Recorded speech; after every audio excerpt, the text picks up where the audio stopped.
itu secara sah dan meyakinkan disebut sebagai budaknya dunia.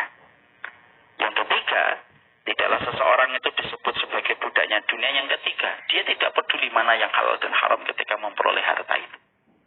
Ya. Min aina akhadal mal ahwa halalun am huwa haramun. Sebagaimana yang sudah diprediksikan oleh Rasulullah SAW, bahwasanya akan datang satu zaman ketika orang tidak peduli bagaimana dia mengambil hartanya, apakah halal ataukah haram. Lalu dia tidak peduli untuk memperhatikan apakah ini halal ataukah haram. Apapun itu harta, diambil atas nama apapun dan diberikan dalih dan pembenaran bahwasanya harta itu disebut dengan harta yang halal saja. Walaupun di balik harta yang dia genggam, dia dapatkan, itu adalah harta yang haram. Dan sebenarnya harta-harta yang haram semacam inilah yang senantiasa membuat kerusakan lebih besar daripada apa yang kita peroleh. Makanya seluruh cahaya ketaatan pada diri manusia itu rusak seiring dengan masuknya harta yang haram. Tumbal yang harus dibayar atas harta yang haram lebih besar daripada kenikmatan uang yang didapatkan ketika kita mendapatkan harta itu dari sesuatu yang haram. Makanya akhirnya dia tidak peduli apakah ini riba ataukah tidak. Makanya sudah dikatakan oleh Rasulullah SAW kepada kita, janganlah lambatnya satu rezeki yang datang itu menjadikan kamu memotong kompas untuk mendapatkan harta itu dengan cara yang haram. Karena memang kalau itu rezekinya datang, Pak. Nah, ini ada sebuah contoh yang disampaikan oleh ulama. Moga-moga kita ngambil pelajaran. Walaupun mungkin sebagian dari kita masih diuji. Dan semoga kita mampu melewati ujian ini. Ulama itu mengatakan begini. Kalau kamu sudah ditakdirkan bisa mendapatkan rumah, pasti rumah itu datang. Janganlah lambatnya rezeki rumah itu kamu dapatkan menyebabkan kamu potong kompas dengan cara yang haram. Misal mengambil riba untuk mendapatkan rumah itu. Karena apa?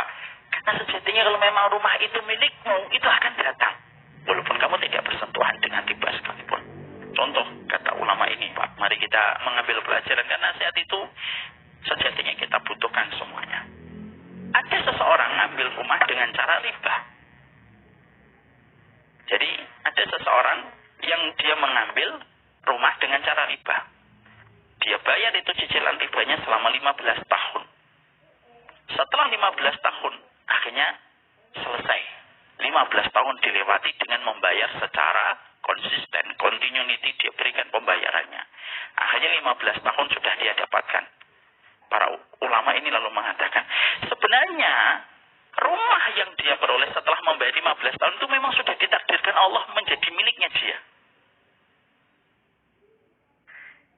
Tapi karena sebagian manusia tidak sabar untuk menunggu keputusan itu datang kepadanya, maka akhirnya sebagian manusia yang semoga Allah merahmati dan membimbingnya untuk bertobat kalau ini pernah terjadi, akhirnya menjadikan dia mengambil dengan cara yang Allah tidak ridhoi. Padahal kalau itu miliknya, datang itu.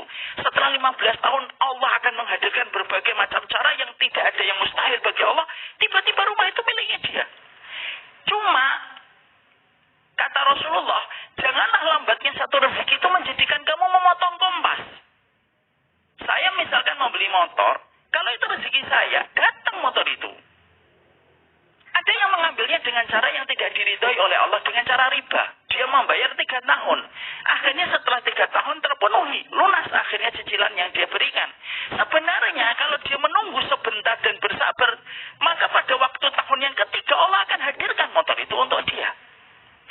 Makanya akhirnya dikatakan oleh Abdul Badawi Al-Khalafi di dalam kitabnya Ahbabullah. Beliau ini muridnya Syekh bin Bas. Berkata beliau, kenapa dosa riba itu merupakan dosa yang banyak dilakukan masyarakat hari ini? Karena maunya instan, Pak. Karena keinginan untuk terburu-buru untuk memiliki sesuatu yang menyebabkan orang itu tidak bisa menampik pesonanya riba. Dan itu yang akhirnya kita jumpai. Makanya akhirnya salah satu di antara tanda yang menjadikan orang itu menampik perjalanan hidayah itu apa? Kalau sudah tidak peduli harta halal ataupun haram yang dia peroleh. Dan itu yang menjadikan akhirnya seseorang itu sulit untuk mendapatkan hidayah kalau sudah semacam ini. Makanya Masya Allah ya, di sini kita paham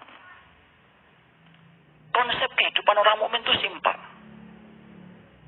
Dapat barang sesuai dengan kemampuan. Kalau memang belum datang kemampuan, sudah apa yang sudah ditetapkan oleh Allah untuk kita. Kita hanya disuruh untuk